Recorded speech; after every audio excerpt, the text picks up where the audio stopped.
Hey everybody, hope you're well.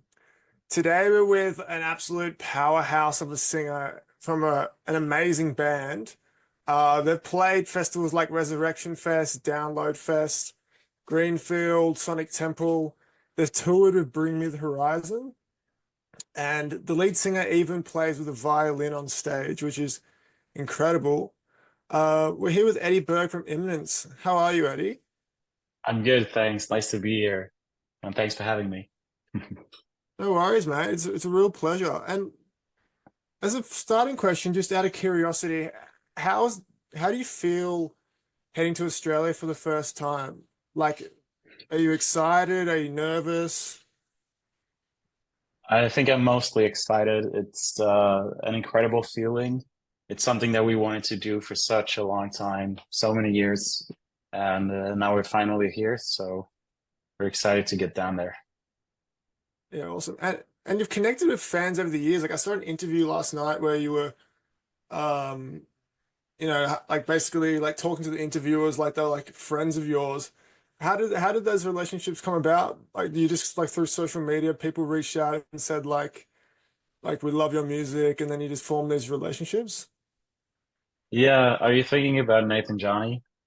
Yeah, yeah. Uh, yeah, I mean they started doing reaction videos. To us and really enjoyed them as people and thankful for their support of the band. And we started to interact on social medias and then we ended up doing a few interviews together. Really love the guys. So it's like getting these creating friendships online, and so it's like being digital pen pals, and it's gonna be great to meet them in real life. Yeah, awesome. All right. So just to get to know you a little bit better, I'm just gonna ask you some quick like icebreaker questions.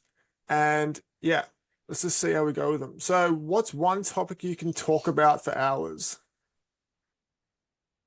And probably music. That's understandable. What is the one thing you like most about your bandmates? Um, I'd say our friendship. We go way back. Yeah. If you could pick three headliners for a music festival, who would you choose? Oh, um, John Mayer, Oh, Luke Combs, Bon Iver.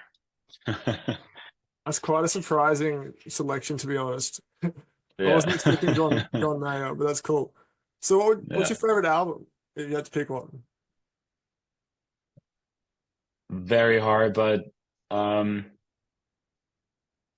I really love Where the Light Is, a live album by John Mayer. Okay, cool. And so is John Mayer your favorite artist, do you think? One of your favorite One artists? off, one off. Yeah. What would be your favorite place to visit other than Australia? Um,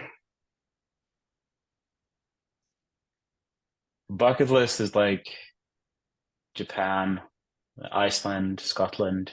It's been always on my list. So, Yeah, that's good. Do you have a favorite venue to play?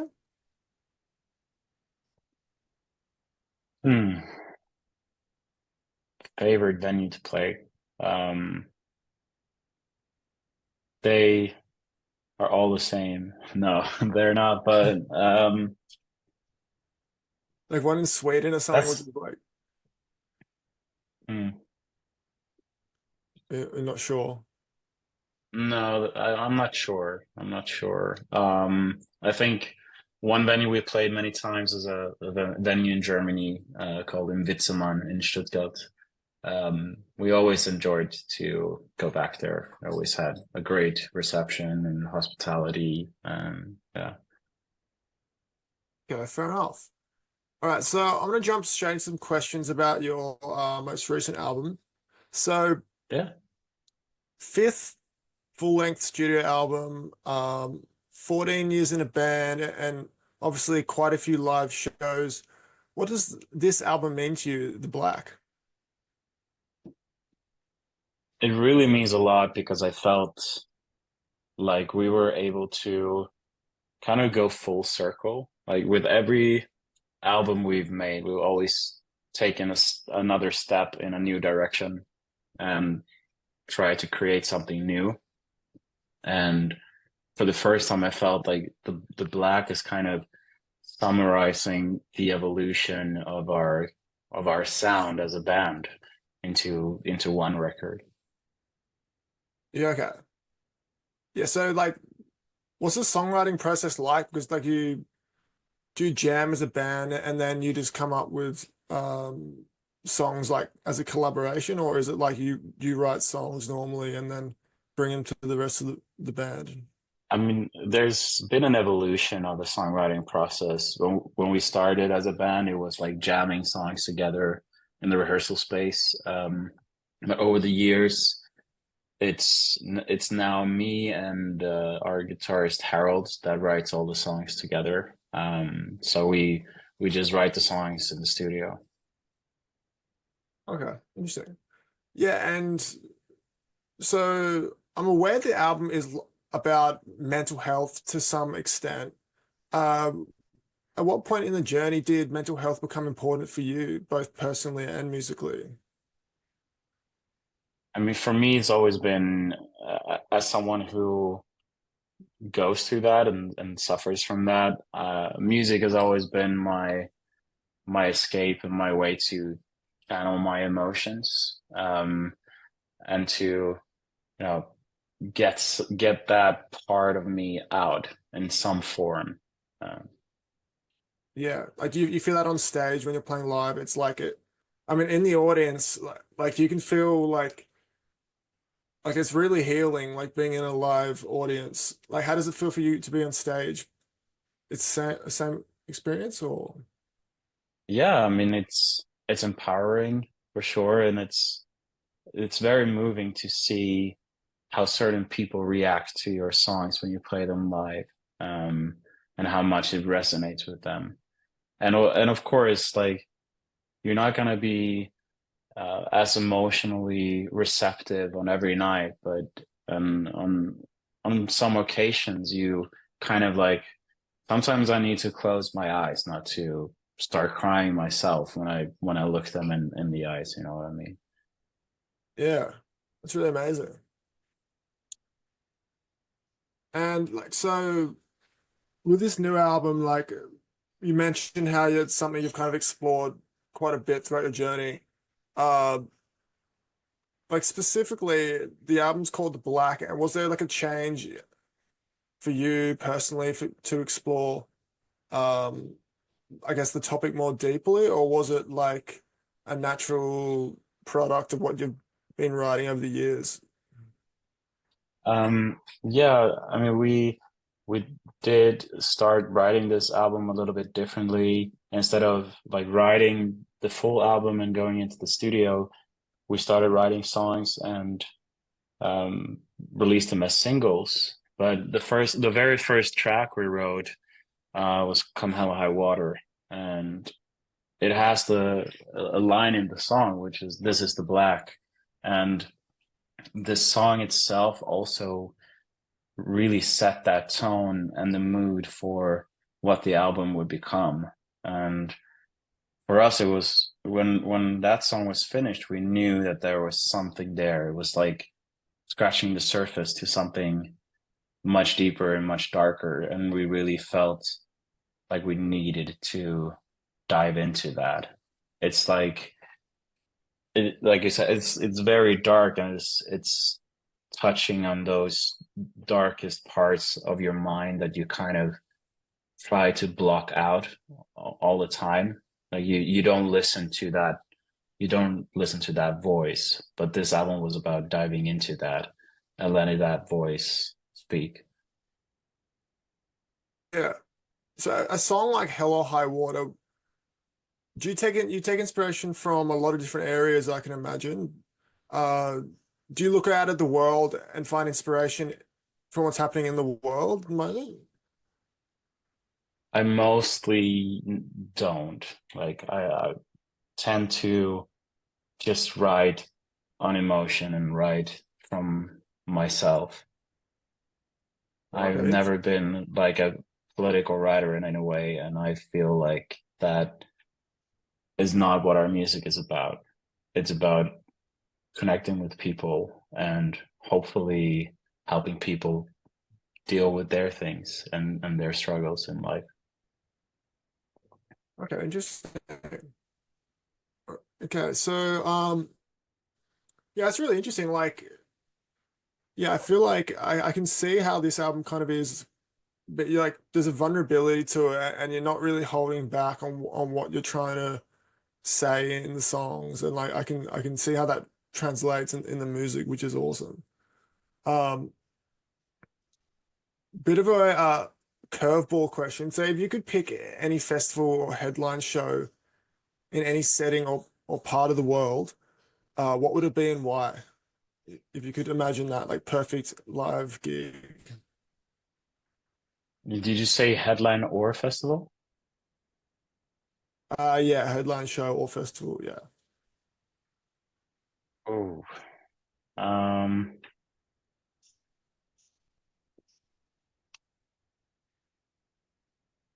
it's another tough one. Um, I do feel like for me, headline shows they mean more. I mean, it's really great to play festivals. It's fun. It's nice to present yourself in front of a new crowd and everything. But there's something about doing a headline show when all the people are there to see you and to connect with your music. Um, I don't know a specific venue, but maybe, yeah, I would say maybe Red Rocks or something like special in terms of the venue that is not your average venue. We did a tour like 2 years ago in churches in Germany, and that was really, really beautiful, really special. And those type of things is something I look forward to because it's just on some occasions you get to do that sort of show. Yeah, so do you find like churches to be inspiring in any way? Like for your I music? mean, I wouldn't say maybe inspiring for our music, but it can be inspiring in different ways. And in in that sense, when we did that tour 2 years ago, it was a fully acoustic set. Oh, Um, really? so Yeah. it's all about like that really created a different world of our music in that setting. Yeah, so how many was all the band members there? Like it was an acoustic version of your songs with all band Yeah, members? we did full with the full band. We had a piano player and a backup singer and a string quartet. So it was very special. It's amazing. And how are you preparing for a tour like to Australia? It's such a long way, and obviously you got to take care of yourself in the process. Like, is there anything you're um, really prioritizing coming over to Australia for the first time, like in terms of Mm, self-care? the only thing I did was making sure that we would be there a few days earlier so that we could adjust to the time zone and everything. Mm. Yeah, it's a good call. Yeah, I feel like being a live band and stuff, you want to make sure everything's organized. Like organization's key, right? Yeah, yeah. And like going into a live show, what are the type of things you focus on to try and make it a unique experience? Kind of alluded to it before, but is there anything that you intentionally focus on to try and make it unique? Yeah, we're always looking at, how we can expand our show or to offer something differently. And well, we just came back from doing our European tour now in October, where we had like a big stage setup with props, a lot of lights, and tried to create more. of an experience rather than a standard metal show. And that's the sort of things that excites us about like thinking about it. Like how can we offer a different experience compared to others, or just in terms of instead of just going in and playing a normal metal set. Yeah, yeah, I know what you mean. And like, do you feel like was going out on the stage playing metal songs like it's energizing in itself? Do you feel like how important is adrenaline in a show like yours? Like it's you can't necessarily go into it cold, right? You got to be kind of like, I mean, you could go into it cold, but the adrenaline of the situation is going to fire you up, right? Yeah, and you always, of course, you always feed off of the audience. But that's the strange thing about it. Like you never know how you're gonna feel once you step on that stage on any given night. Um, Sometimes even if we like would play a festival set and there's not the crowd is not really there or hyped to see us or whatever, maybe they're seeing us for the first time and just looking at it. Sometimes they can just flick a switch and fire me up personally. Like, okay, I know I don't have the energy from the audience, so I'm just gonna put the next gear in.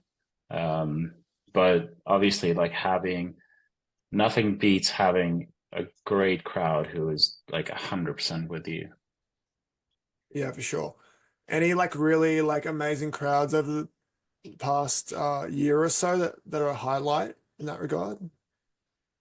Absolutely, we had an incredible crowd in Paris. So I think that was one of the best shows we had this year.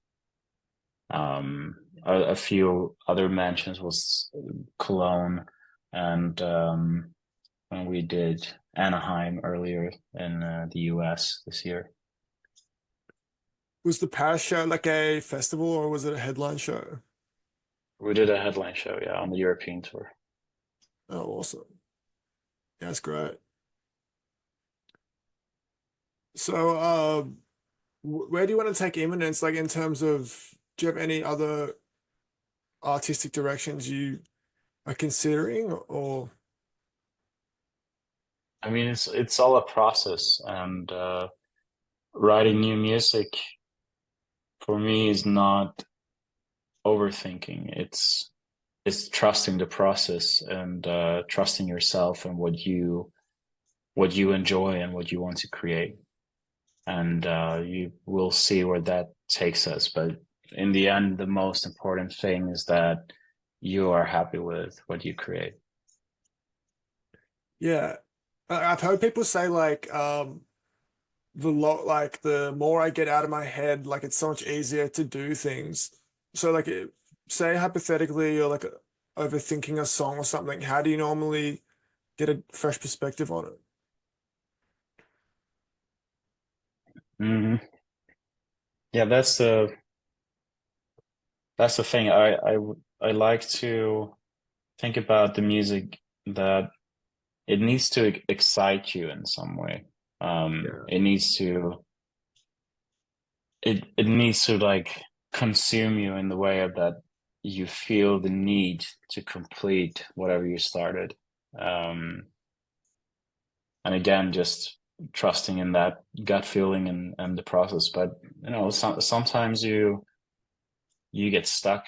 You get stuck on the way, but you still feel like you have something to grade, and you kind of need to navigate how do we how do we complete this, or where do we go from here? Sometimes the best thing is just to take a step back, let it rest, move on to the next thing, and then come back later. Yeah. Yeah, the gut feeling is important. Hey, like that's like just in life in general, you got to make decisions that feel, I guess, not always right, but it's like you want to be ex to be excited when you're doing this thing, and if it doesn't Yeah. feel stimulating for you, then yeah, taking a different direction is definitely a good way to go. Uh, all right. All right, well, we're almost done, but I got a couple more questions regarding. So you guys have gone independent, so to speak. Um, like, so that basically means you create your own merch largely, and do you record yourself, or is it's done by a studio, right? So when we say we're independent, is that we didn't release our record on a record label. Oh yeah. But yeah, we've been doing the merchandise shop ourselves now for I think it's 5 years now. And we write and record here in my home in my studio, but we also work with a producer called Henrik Udd to record like guitar, bass, drums, and strings for an album. It sounds awesome that you have a studio at your house. Like that's the goal, right? And Yeah. any tips for artists starting out that you could give that people that want to go independent? Mm, it's always, a give and take. I wouldn't say it's necessarily the best way, and I wouldn't say it's the worst way to go. I think that as a young artist, for us, we we had a lot of help from, signing with a label early on to help to get our stepping stones and just to figure things out, get some financial help, help to push the name out. I don't really see that as a wrong move for a smaller artist. But today's age, if you know what you're doing and you're good at promoting yourself online or marketing or whatever, I mean, you can definitely make it on your own. So it's yeah, using the tools that you have, and there's no shame in going either way, I think. Awesome. Well, that was super fascinating to discuss your journey and the music, and yeah, I really appreciate that. Thanks so much for your time, Eddie. Thank you, man.